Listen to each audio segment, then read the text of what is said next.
Bienvenidos a Enatox, soy Cata Bonadeo y en este espacio vamos a conversar con personas que se animan a compartir su recorrido y lo que fueron aprendiendo a lo largo del camino. Porque no solo importan los logros y los resultados, sino los procesos y las historias reales de vida que nos inspiran a cumplir nuestros objetivos.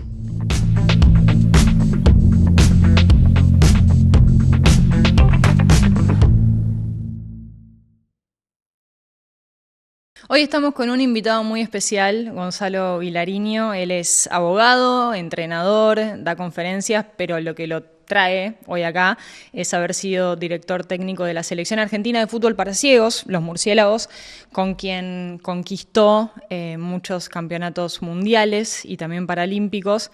Su historia es de liderazgo y con eso él fue demostrando cómo con amor, empatía, disciplina, acompañamiento, un equipo se puede transformar en una familia. ¿Cómo estás, Gonzalo? Un gusto conocerte. ¿Cómo estás? Muy bien. También es un gusto para mí. Bueno, empecemos un poco por tu carrera. Yo sé que entraste al mundo olímpico desde muy chico, muy temprano. De hecho, te recibiste y a los 6 meses ya te habían convocado para Atlanta 96, para los Juegos Olímpicos, como entrenador o preparador físico. Preparador físico. Bien, como preparador físico de la Selección Argentina de Remo. A partir de eso, ¿cómo fue que entraste al mundo de los murciélagos? Eso de ir a los Juegos Olímpicos ni bien recibido fue como un alcanzar un lugar que deseaba muy rápido. Fue medio casual. Lo hice, comencé como una pasantía en la Selección Argentina de Remo ayudando y de golpe a los 6 meses había un Juego Olímpico y me llevaron. Y lo increíble de eso fue que yo al haber ido al Juego Olímpico no tenía mucha más experiencia porque era muy joven, pero cuando me nombran preparador físico ya oficialmente de esa selección, se empezaron a abrir un montón de puertas donde antes se cerraban. O sea, cuando sos profe empezás a buscar trabajo, ni bien te recibís, es muy difícil conseguir, como en cualquier ámbito. Y cuando eso ocurrió era mucho más fácil. Y conseguí trabajo en un instituto de ciegos que estaba cerca de mi casa. Yo vivía en Bécar, frente a la Villa La Cava está el Instituto Román Rosell, que es para chicos ciegos. Y bueno, ahí me empecé a vincular con ellos y me enteré que jugaban al fútbol. ¿Y cómo fue ese primer vínculo, ese primer contacto? Fue un poco también raro porque me acuerdo que fue un viernes, me presento en el instituto a dejar mi currículum y me recibe la directora del instituto, lo lee adelante mío y la única pregunta que me hace es: che, ¿es verdad que estuviste en los Juegos Olímpicos? Habían pasado 2-3 meses. Le digo que sí, me dice, bueno, quedaste. O sea, ni examen psicofísico era. Y ahí me cuenta, juegan al fútbol, me dice, el domingo tenemos un partido en Mar del Plata. Es un clásico, lo tenemos que ganar, jugamos contra nuestro rival. Cero presión. Nada, y le digo, pero, ok, le digo, pero, ¿cuándo empiezo? Me dice, no, si podés ya viajar mañana con los chicos, o sea, al día siguiente. Yo tenía un selectivo con la gente de Remo, con lo cual le digo, mira, a partir del mediodía puedo, antes no. Y me saca un pasaje de avión para viajar a la tarde, y el otro profe que estaba trabajando con ellos en el instituto se iba manejando la combi del instituto hasta Mar del Plata, llevando el equipo, todo, y yo viajaba en avión a la tarde y me iba a buscar al aeropuerto. Era una situación medio incómoda. Me acuerdo de Quique, ahora es un amigo, ¿no? Cuando me iba a buscar al aeropuerto me dice, vos sos el profe de alto rendimiento, ya me habían bautizado. Y ahí me presenta a los chicos. Los conozco en plena competencia, sin saber cómo se juega el fútbol, cómo se entrenaba. Y fue un shock muy fuerte porque yo venía de una realidad de un juego olímpico con un montón de recursos y con un ámbito totalmente distinto al que encuentro con los murciélagos. No tenían nada. Nada de nada. ¿Cuál fue la principal diferencia que notaste? Porque vos ya te tenían esto como un entrenador de alto rendimiento y ellos evidentemente te pusieron ese nombre también porque no estaban acostumbrados a tener un entorno así. Ellos se juntaban, su entrenamiento era los viernes a la tarde jugar a la pelota, como decían ellos, en el instituto, y había una liga de 6 equipos donde se juntaban una vez cada tanto, esta vez era en Mar del Plata, y competían entre ellos en un torneo. Pero yo venía de concentrar, no sé, en una villa olímpica, y cuando me llevo aquí a la concentración donde estaban los chicos era el albergue Unzué, que está en Mar del Plata, que ahora lo están restaurando y es precioso, pero estaba destruido. Había una habitación muy grande con todas camas sin ropa de cama y dormían todos ahí. La comida era, vamos a comprar fiambre y hacemos sanguchitos, la pagábamos a veces los profes, o sea, eran cero recursos, y de ellos hacia mí era la duda de, che, ¿cómo es un juego olímpico? Lo veían como algo inalcanzable o un sueño muy difícil de cumplir, y yo me empecé a sorprender de todo lo que, a derribar prejuicios en realidad, por todo lo que yo pensaba que era la vida de un ciego, y de golpe veía todo lo que podían hacer y cómo la pasaban y cómo llevaban su día a día. Entonces fue como un baño de, para, la realidad es esta y no el prejuicio que vos tenías, ¿no? Y supongo también que habrá sido, no sé si difícil o complejo al principio cuando te empezaste a contactar y comunicar con ellos, el tema de cómo tratarlos, porque con estos prejuicios y la incomodidad de no saber esto, cómo llamarlos, si les molestaba que le dijeran ciegos o no videntes, digo, hay todavía una especie de incomodidad en cuanto a cómo te dirigís. ¿Cómo te fuiste vos adaptando a eso? Sí, tal cual, y ellos se encargan inmediatamente de hacerte saber cómo que quieren que los trates. O sea, yo al principio, no sé, por ejemplo, los veía tomando mate y tocando la guitarra en un rincón, y mi prejuicio era, agua caliente, un mate, se pueden quemar, no ven, ese temor, y de golpe los veía que metían el dedo dentro del mate, echaban agua, y cuando el agua les tocaba el dedo dejaban de echar agua y listo. Era todo mucho más sencillo de lo que yo me imaginaba. Pero inmediatamente ellos quieren que los trates como cualquier persona. O sea, te ven y cuando te saludan te dicen, che, nos vemos, a propósito, y se quedan esperando a ver qué les decís. Y dice, dale, decime, nos vemos, que no pasa nada. Te ponen a prueba. Todo el tiempo. A cualquiera que se acerca, ellos mismos generan algún chiste o algo para que te des cuenta de que en realidad, no, si vos tenés buena intención y no tenés mala manera, podés equivocarte un montón de veces en cómo tratarlos y en cosas que te pueden pasar. Me pasaron 1000, que no pasa nada, porque ellos entienden cuál es la situación.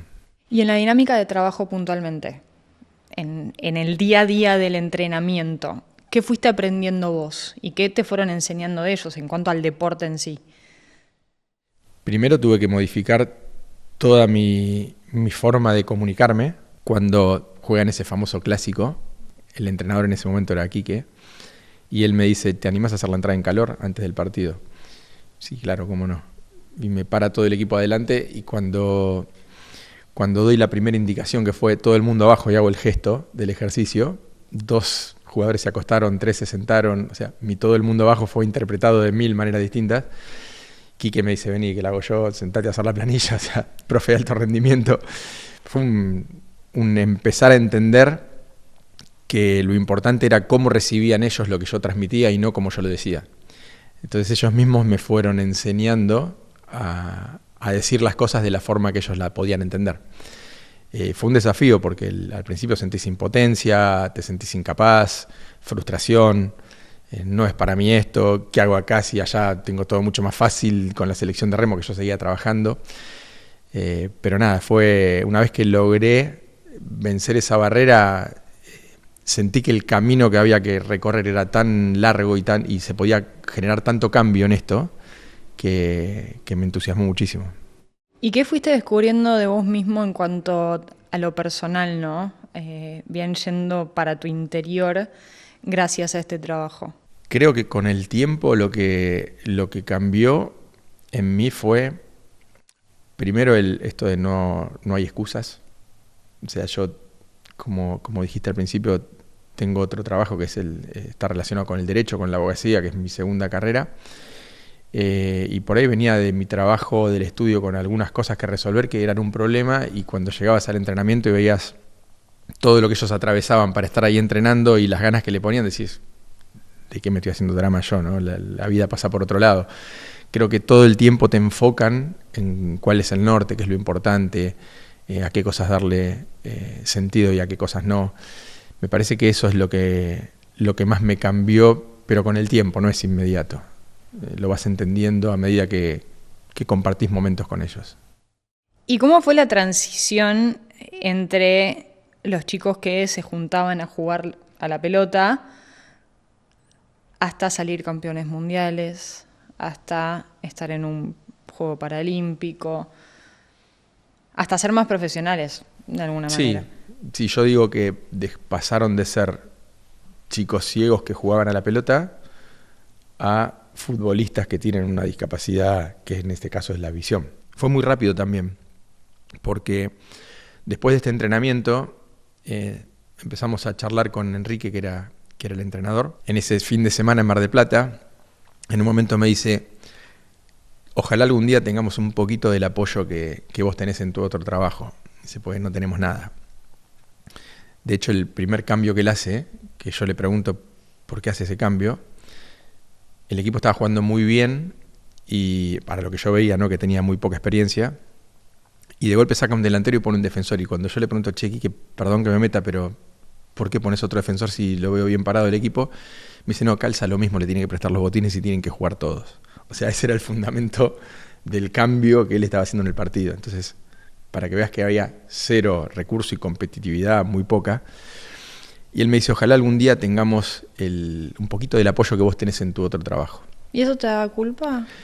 No culpa, pero yo trataba de hacerle entender a él que el alto rendimiento pasaba por otro lado, que una persona que se dedica, un atleta de alto rendimiento, su vida pasa por eso, elige vivir de esa manera, donde todo se acomoda a esa competencia, a ese entrenamiento, desde el estudio, si se tienen que casar, porque deciden casarse, tienen que elegir una fecha donde no hay competencia, o sea, todo funciona alrededor de lo que es la competencia, y es muy duro, desde lo humano y desde las ganas que uno puede tener, atravesar ese camino. Obviamente el que lo atraviesa lo está eligiendo. Y yo le decía: no sé si estos chicos van a querer pasar por eso, porque juegan al fútbol para divertirse. Y él me dice: yo creo que sí, tienen muchas ganas. Bueno, entonces empezamos a construir un espacio de entrenamiento. En el instituto armamos un gimnasio, empezamos a proponer días de preparación física, empezaron a entrenar nuestros jugadores. Y claro, lógicamente en esas competencias de 6-7 equipos en el país ganábamos todos los torneos, básicamente porque éramos los únicos que trabajábamos un poco serios. Y empezaron a jugadores de otros equipos, terminamos los partidos y venían al vestuario: profe, quiero ir a jugar para ustedes, ¿cómo hago? O sea, todos querían venir a jugar al instituto porque era un trabajo un poco más íntegro. Y les permitíamos venir a entrenar igual, aunque no jueguen para nosotros, aunque jueguen para sus propios equipos, que vengan a entrenar con nosotros. Y eso fue el germen de esta selección de los murciélagos, pues empezaron a juntar chicos en el instituto que entrenaban de verdad, y en Brasil pasaba algo parecido, en España también, y se armó el primer torneo internacional. Y del 2000 que empezó, 98, 99 que empezó todo esto, al 2004 que fue el primer juego paralímpico, fueron 4 años. Y de golpe en el 2006 fuimos tapa del diario Le, que era el diario más importante en el país. O sea, fue muy rápido. ¿Qué rol tuvo la disciplina en todo esto? Y sí, te costó, ¿no?, que empiecen a ellos sentirse y autotrabajarse como atletas de alto rendimiento. Sí, al principio costó porque los ciegos tienen un montón de excusas para llegar tarde: perdí el colectivo, no había nadie en la parada. Costó un poco, pero con el tiempo lo entendieron y más que nada transmitiéndolo a través del respeto al que llega temprano, tratar de no perder minutos de entrenamiento porque eso repercute en el rendimiento. Y llegó un punto donde se instaló ese chip de alto rendimiento, hay que hacer esto. Bueno, en el fútbol en Argentina está muy instalado esto, ¿no? No puedes llegar tarde, no puedes, es muy rígido, a veces demasiado a mi criterio, pero se llegó a instalar ese chip de tengo que trabajar de esta manera si quiero conseguir un resultado. ¿Y cómo es trabajar la resiliencia, que es algo que todo deportista en algún momento necesita o va forjando, en un equipo que no solo se tiene que enfrentar a frustraciones, a perder un partido, sino también a todas estas barreras y todas estas limitaciones que vos estás contando? Yo creo que ellos, ahí teníamos una ventaja como cuerpo técnico porque la resiliencia la tienen trabajada desde que nacieron. O sea, están sorteando obstáculos desde el día 1. Yo siempre digo que cuando ellos juegan al fútbol, para que un ciego pueda jugar al fútbol, hubo que hacer modificaciones en las reglas del fútbol convencional. Tienen que cantar el boy antes de ir a jugar una pelota. Hay distintas cosas que fueron. Hay una valla para que la pelota no se vaya afuera. El arquero que vea traja dentro de un área donde no puede salir. O sea, todo eso se estableció para que ellos puedan jugar.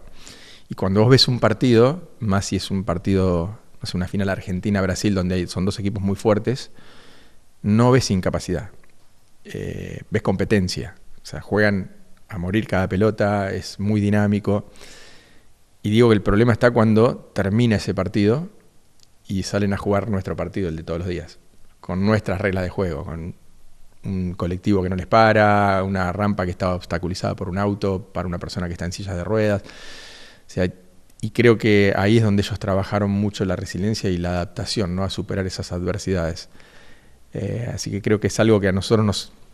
A ver, no había que trabajarlo, ya lo tenían trabajado, pero dentro de lo que es competencia y más en un deporte generalmente son muchas más las amarguras que las alegrías que tiene un deportista, ¿no? Porque gana uno solo un torneo y hay muchos equipos que juegan. Y creo que ahí estaba, más que nada, ponían en juego esa resiliencia que ellos ya tenían entrenada, y nosotros tratábamos de ayudar desde el lado de desdramatizar el resultado. Ni somos los mejores cuando ganamos el campeonato, ni somos los peores cuando salimos terceros, cuartos. Creo que pasa por ese lado, ¿no? Tratar de quitarle dramatismo al resultado y sentir que el ganar no es solo numérico, puedes ganar en un montón de aspectos que te van a proyectar a ser un mejor equipo. ¿Y te tuviste que enfrentar a alguna situación extrema de frustración o de sensibilidad donde vos tuviste que levantar a alguien o alguien te tuvo que levantar del piso a vos en cuanto al anímico, ¿no? Sí, muchas veces, si me pongo a pensar momentos así fuertes, emocionales, nos pasó algo muy, muy duro en los Paralímpicos de Beijing, en China. Uno de los chicos que viajó con el equipo, un chico de Las Heras, que se llama Diego, que hoy también es un amigo, él vivió toda su infancia con su abuela, vivía en el campo y la mamá se había ido a trabajar a la ciudad, él vivió mucho con su abuela, la abuela era muy grande y estaba muy mal de salud cuando viajamos, y cuando estuvimos allá la abuela falleció, estando concentrados en pleno Paralímpico. Fue un golpe durísimo para él, y bueno, cuando pasa esto, obviamente le dijimos, mira, Diego, sacamos un pasaje, te vas cuando quieras. Me dijo, déjame pensarlo, porque quiero charlarlo con mis compañeros y veo qué hago. La verdad que no sé qué decisión tomar. Bueno, a la tarde él nos pide hablar con nosotros y decide quedarse. Y su fundamento fue: mi abuela hubiese querido que me quede, y la verdad que si vuelvo de China a Argentina voy a tardar 2 días, ya habrá terminado todo, no tiene ningún sentido que me vuelva. Bueno, obviamente la contención de todo el equipo, en un momento así, alguien que está pasando por eso. Y nos toca definir la medalla de bronce, porque habíamos quedado fuera de la final, por penales. Y Diego era horrible pateando penales.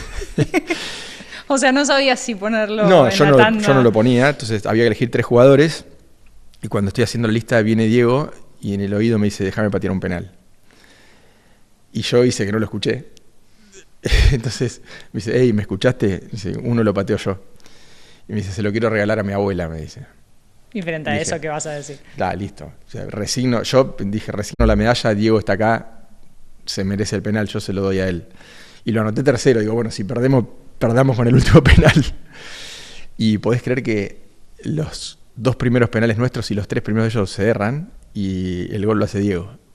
Patea ahí, yo tengo una foto que la tengo en el WhatsApp hasta hoy. Diego acomoda la pelota, antes de patear mira para arriba y le mete un puntinazo que podía haber ido a cualquier lado y se clavó en el ángulo. Ay, se me pone la piel. Fue terrible. Fue el momento más emotivo que tuve con ellos, pues fue todo el equipo ir a abrazarlo a él en esa situación y él sentir que nos había regalado él la medalla. Así que sí, momentos así, un montón. De todas las personas que fuiste nombrando, terminás aclarando que son amigos ahora. Sí. ¿Por qué crees que terminaste forjando una amistad con muchos de ellos? Creo que cuando me tocó, yo primero fui preparador físico y Quique fue el entrenador en el primer ciclo. Nos sacan de la selección, traen otro entrenador que está 1 año, tiene ciertos problemas con el equipo y me vuelven a convocar a mí como entrenador. Lo primero que hice fue llamar a Quique y le digo, che, Quique, volvemos. Me dice, no, en la federación me dice, no, queremos que vos seas el entrenador. Entonces lo primero que hago es llamar a Quique y decirle, Quique, está pasando esto, me están llamando a mí como entrenador, no sé qué pensás, le digo, porque a mí me hiciste un lugar vos, me hiciste crecer vos con ellos. Y él me decía Inglesito, porque no sé, me puso ese nombre. No, Inglesito, agarrá, porque ¿cómo no vas a estar vos? Volvés a hacer lo mismo que era antes la selección. Por suerte van a volver a estar como antes. O sea, lo primero que hice fue pedirle permiso a él. Y cuando conformo el cuerpo técnico, de preparador físico llamo a un amigo que nunca había trabajado con ciegos. Y teníamos un mundial a los 3 o 4 meses. Y mi amigo me dice, yo no sé nada de esto. Me dice, ¿cómo vas a ponerme a ver? Y en ese momento ya había 15 equipos. Me dice, tenés 15 preparadores físicos de equipos que están... Y yo le dije, necesito un tipo como vos dentro del cuerpo técnico. Con tu calidez, con tu humanidad. Y creo que pasa por ahí, ¿no? Conformar... La parte técnica se aprende. Los chicos te ayudan. Mati, que es este chico, terminó aprendiendo muy rápido lo que era entrenar a un equipo de ciegos. Pero hubo un montón de situaciones donde él ayudó a que el equipo crezca humanamente. Y el último día de trabajo después del 2008, que fue cuando nos fuimos, después de Beijing, nosotros siempre hacíamos una reunión con los jugadores y decimos, che, listo, ya no hay que elegir a nadie, digan lo que quieran, qué sintieron, y siempre son generalmente cosas buenas. Habíamos sido medalla de bronce en ese torneo. Y Luquitas, que es un chico de Córdoba, ya no es Luquitas, ya es Lucas, en un momento dice, cuando le toca hablar a él, dice, yo siento que no fuimos un equipo. Y nos quedamos todos atónicos pensando qué iba a decir, y termina la frase diciendo, fuimos una familia. Entonces yo creo que eso es lo que un técnico tiene que tratar de lograr más allá del resultado, ¿no? A ver, el estar en armonía con tu equipo y tener un buen clima de trabajo y sentir apoyo constante de uno con otro, no te asegura un buen resultado. Y por ahí, equipos que se llevan mal o que tienen problemas tienen un buen resultado, no es determinante. Pero todo el proceso que atravesás para conseguir un resultado o para competir en un evento, normalmente son ciclos de 4 años.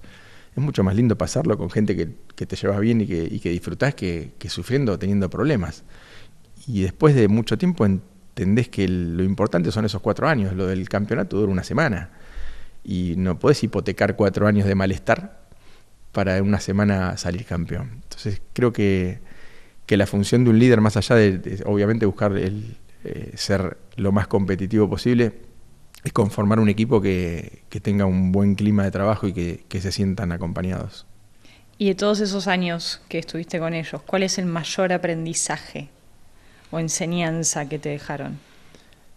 Esto que te decía del enfocarte en lo importante, hay cosas que uno a veces le da demasiada importancia y no son tan importantes en el macro. Y aprendí que cuando te toca liderar un equipo, tenés que entender que el protagonista es el jugador. El director técnico, el coach, el líder de ese equipo, es un guía, es un facilitador para que esas personas que son los que juegan saquen su 100%. Y Lucas tiene que ser entrenado de una manera, Diego de otra, Silvio de otra, no son todos iguales. Entonces, creo que la habilidad del director técnico tiene que ser, bueno, ¿qué necesita este jugador para sacar su 100%? ¿Qué necesita este otro? Y siempre trabajar para construir. Yo marco una diferencia entre lo que es un equipo prestigioso y un equipo exitoso. Para mí el éxito es momentáneo. Podés ganar hoy y podés perder mañana y tuviste éxito y no tuviste éxito, pero el prestigio se construye. Yo siempre pienso en los Pumas, la selección de rugby de Argentina. Si vamos a lo numérico, nunca fueron campeones, todavía nunca tuvieron éxito, si hablamos de éxito como ser el número 1. Pero están construyendo un prestigio hace mucho tiempo, que los están poniendo cada vez más cerca del éxito, pero nadie duda que son un equipo prestigioso hoy. Y el prestigio se construye con valores, con trabajo, con dedicación, y es un camino largo. Y creo que un director técnico tiene que apuntar a eso, a construir prestigio dentro de un equipo que quizá en el momento que esté como director técnico esa persona tenga éxito, quizá lo tenga otro técnico más adelante, gracias a lo que vos pudiste colaborar también en tu paso por ese equipo. Y en un mundo que todavía sigue teniendo prejuicios, ¿no?, sobre las personas con discapacidad o con capacidades diferentes, ¿qué mensaje te gustaría dar a vos? Sobre no imponer o no creer que por ser personas ciegas o con discapacidades tienen que limitar sus sueños o sus propósitos o su objetivo. Mira, cuando fue lo del Mundial, el 2006 que ganamos acá, mis 2 hijos tenían 5 años y 3, Juan Pablo y Agus. Y cuando íbamos a la cancha, ellos querían ver a los jugadores y querían meterse en el vestuario y abrazarlos, y eran sus ídolos porque nada, veían, qué sé yo, al papá que estaba metido en eso y la cancha llena de gente y la selección y para ellos eso era lo normal. Entonces ellos abrazar a un ciego y saludarlo era abrazarlo a cualquier otra persona, y yo lo comparaba con mi infancia y yo veía a un ciego y no me acercaba. O sea, tenía ese prejuicio de, no sé, me da miedo porque no sé cómo tratarlo, no sé qué me puede hacer. Y creo que tenemos como sociedad como un desafío todavía, primero de no invisibilizarlos, porque hay un montón de personas que tienen discapacidades físicas o mentales, y muchas veces miramos para otro lado, hacemos de cuenta que no existen. Lo primero sería, bueno, ok, están con nosotros, son parte de nuestra vida, son parte de nuestro mundo. Y el segundo desafío sería, ¿qué puedo hacer para que tengan la vida un poco más fácil? Porque como te explicaba lo de las reglas, cuando salen a jugar nuestro partido, nada, a veces bajar un subte se les complica. Yo después trabajé con la selección de Power Chair, que es fútbol en sillas de ruedas. La discapacidad es mucho más severa desde lo motriz. Y se les complica mucho el día a día. Entonces creo que como sociedad todavía no solo no respetamos las reglas que ya están establecidas. A veces hay gente que deja un auto en una rampa y dice, total, es un ratito. Bueno, si una persona tiene que bajar en ese ratito a la calle, no puede si está en silla. Empezar a respetar lo que ya está y repensar qué más podríamos hacer que no nos afecta por ahí tanto a nuestra cotidianeidad, pero que sí facilitaría mucho la vida de estas personas. ¿Cuántos años tienen tus hijos ahora? 23 y 22. Qué lindo legado les dejaste. ¿O les estás dejando? Me quedé con esta naturalidad con la que trataron a los chicos y uno cuando sos joven quizás, no sé, tenés como ídolos a Gabriela Sabatini, a Luciana Aymar, en mi caso, ¿no? Un poco más con el deporte y con las deportistas mujeres femeninas, o a Steffi Graf, no sé. Y que hayas dicho que ellos eran los ídolos de tus hijos es un montón. O sea, me parece como muy, muy lindo. Sí, a ver, a mí me impactó mucho esto. Volvía de un partido del Mundial y ellos me decían, poneme el antifaz y tocame los postes con un palito que quiero patear al arco como ellos. O sea, era como lo máximo para ellos, ¿viste? Y lo naturalizaban. Me ayudó mucho a mí esto de ver la vida desde ese lado, y está bueno cada tanto, porque vos te metés en el día a día, en la rutina y todo, y viste como cuando, no sé, manejás y de golpe tuviste un accidente, un choque, y decís, no, ahora voy a manejar sin mirar el celular, voy a manejar súper concentrado. Te dura 3 días. Después volvés otra vez a caer en la rutina y entonces creo que es algo a lo que está bueno recurrir cada tanto, ¿no? Esto de repensar, bueno, por dónde pasa, qué tengo que hacer, qué es lo importante, qué no. Cada tanto parar la pelota y repensarlo está bueno. Bueno, muchas gracias por tu charla, por abrirte y por, obviamente, todo lo que seguís haciendo por ellos. Bueno, no, gracias a vos por la invitación y bueno, ojalá que más allá de, la pasé muy bien, más allá de esta charlita que sirva para que la gente también conozca esta disciplina y nada, se interioricen un poquito más porque es muy atractivo. Gracias. A vos.